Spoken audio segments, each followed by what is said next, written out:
I stopped the meeting. Photo लिया, वो photo है अब तक. I'll show you the photo. See the date, see the time. I just went inside and took this picture. Look at it. They saw the picture and they looked at me and said,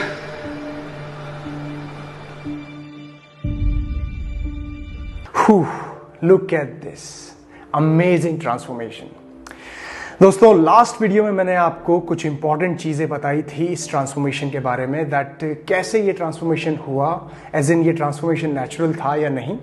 आज इसके बारे में फिर से बात कर रहा हूं क्योंकि एक नया वीडियो आया है और नए कुछ फैक्ट्स आप लोगों के सामने में रखना चाहता हूं इस ट्रांसफॉर्मेशन के बारे में, रिगार्डिंग कि ऋतिक रोशन के स्ट्रेंथ को कैसे वापस लाया गया, कैसे मसल हाइपरट्रॉफी यानी कि मसल बिल्डिंग को कैसे किया गया, फैट लॉस साथ ही साथ कैसे किया गया, और बहुत ही इंपॉर्टेंट चीज एक स्लिप डिस्क और पोस्चरल इंबैलेंस होने के साथ साथ इंजरी से बचते हुए कैसे इस ट्रांसफॉर्मेशन को अचीव किया गया. I have not spoken to their team of physios and coaches, but just by looking at the video, ये जो नया वीडियो आया है कबीर एंड बियॉन्ड वाला, इसको देख के मैंने कुछ पॉइंट्स निकाले हैं कि किस तरीके से ट्रेनिंग को अप्रोच किया है इनके सारे ट्रेनर्स ने.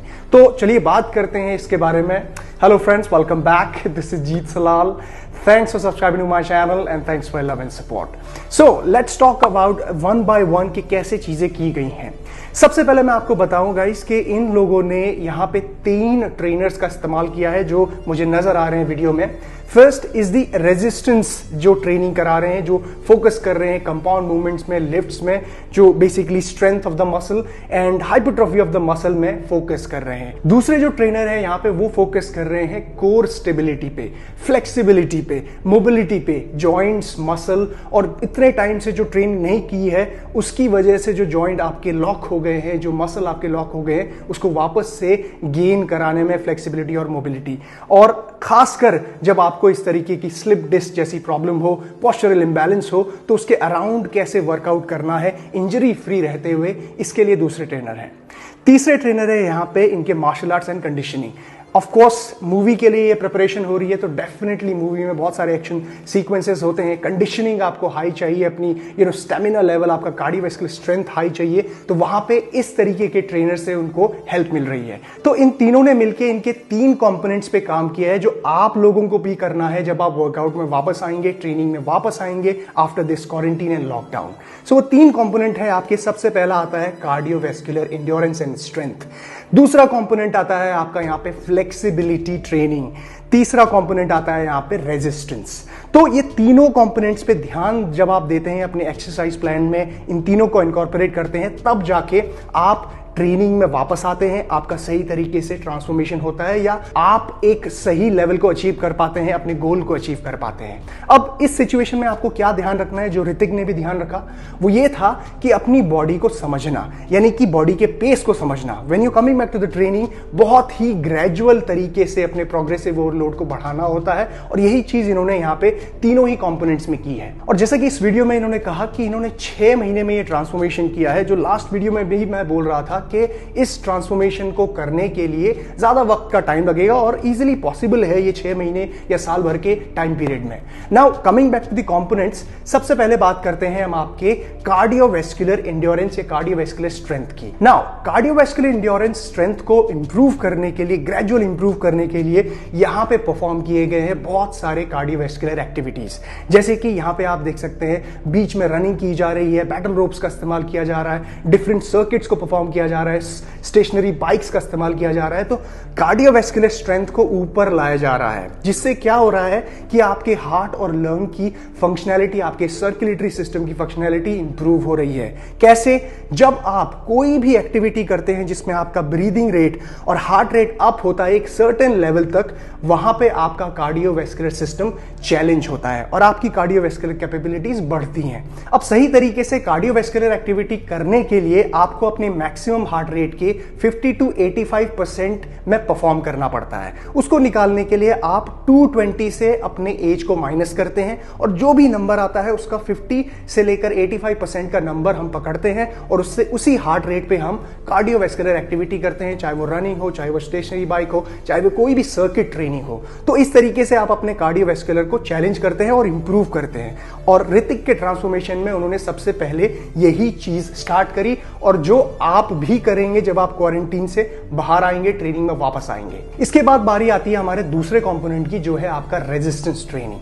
अब ऋतिक के केस में यहाँ पे थोड़ी सी डिफिकल्टीज इसलिए थी क्योंकि उनको स्लिप डिस्क की प्रॉब्लम है और साथ ही साथ पोस्चरल इंबैलेंस। उनका एक पैर छोटा और एक पैर बड़ा, left leg short and right leg long. तो इस वजह से प्रॉब्लम क्या होती है कि उनके थोरेसिक में कुछ स्लिप डिस्क होने की वजह से जो डिस्क रप्चर हो गए, उसकी वजह से उनको पेन महसूस होता है, सेंसेशन उनके लोअर लेग में या फिर लोअर बॉडी में कम है।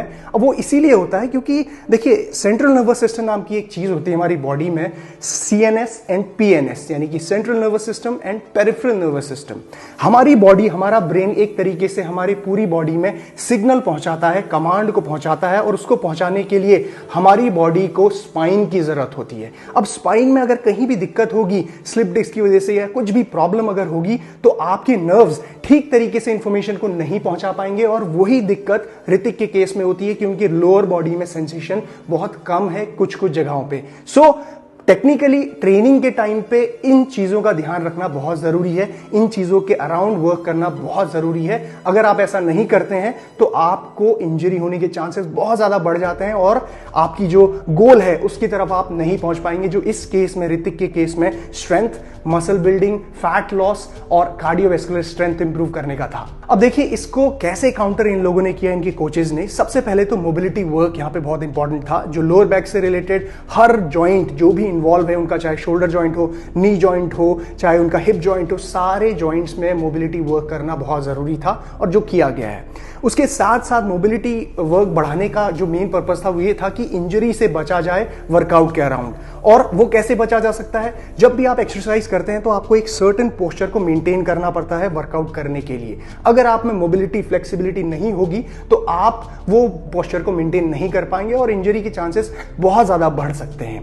दूसरी चीज जो इन्होंने ध्यान पे रखी वो ये है कि एडिशनल एक्स्ट्रा प्रेशर नहीं पड़ने दिया स्पाइन में, वो भी हैवी वेट लोड का, जिसकी वजह से इन्होंने कुछ हैवी कंपाउंड मूवमेंट्स को अवॉइड किया, जैसे कि heavy squats, heavy deadlifts. Squat लगाए हैं लेकिन बहुत ही लाइट, और डेडलिफ्ट भी लगाए हैं, सुमो डेडलिफ्ट वगैरह, लेकिन बहुत ही लाइट वेट से, जो एक हिसाब से आपके मसल को एक्टिवेट करने के लिए, मसल को एक हल्का सा ट्रॉमा देने के लिए किया गया है। साथ ही साथ एक बहुत ही इंपॉर्टेंट चीज इन्होंने इस्तेमाल करी है जिसे कहते हैं हम आइसोमेट्रिक मसल एक्शन।